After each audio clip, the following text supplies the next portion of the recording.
heavy lifting that they've already done. Bill Ivey and Dana Joy have worked tirelessly to build strong relationships on Capitol Hill and to reestablish the NEA as a respected bipartisan agency with a presence in every state and most congressional districts. The perception of an NEA chair cozying up to a select few of the high arts impresarios at galas in New York and Los Angeles is long gone. The NEA has never been more ubiquitous or more dedicated to accessibility of the arts for all Americans. But for reasons we know well, their work, or much of it anyway, was reconstructive. The best policy was keep your head down, build your credibility, good grant by good grant. If there was an unofficial press strategy, it was no news is good news, for obvious reasons. And they had the right strategy for that time. Heaven knows where we'd be if not for them. But,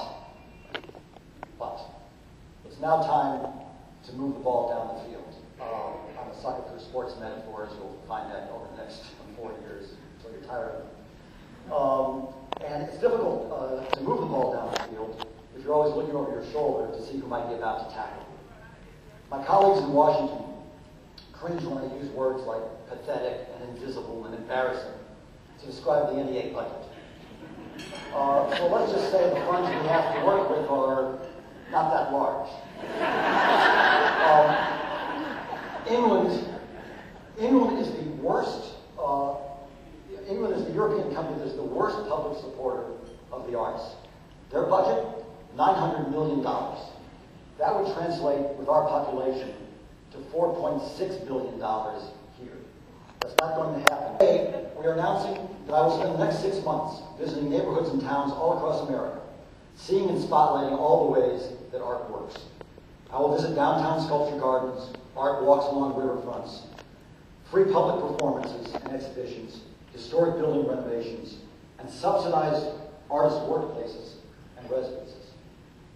And I'm going to kick off this Artworks tour with a visit to, where else? Peoria, Illinois.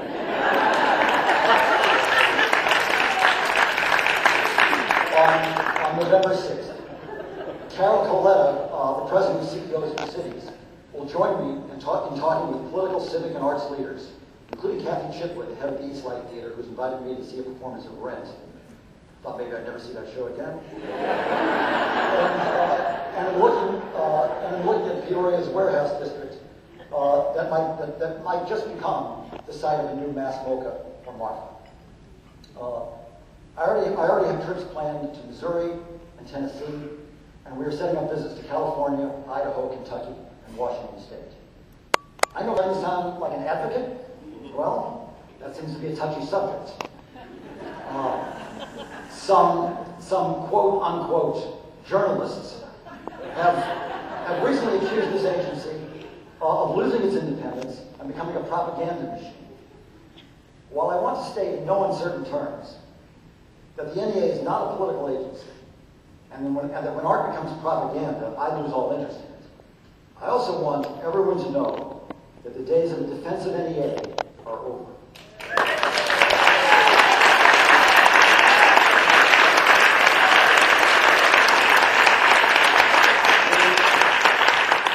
We have a plan, and we're going to, quote, advocate for it. Remember, please, that the NEA is an unusual agency within the federal government. We've always been considered the champion of the arts and artists in the public sector. In a sense, we do advocate for them in a way that the IRS doesn't advocate for taxes or the FCC for bandwidth. We promote the arts. We are grant makers, not a regulatory or an enforcement agency. And we will advocate for the president's agenda as well. If it's a particular program, e.g. healthcare reform, no, of course not. But the president picked me for a reason, and I decided to go to Washington and sign on with the federal bureaucracy for a reason. And that reason is that within the ethos of this White House, where words like change and hope and aspiration have real meaning, the arts can play a starring role.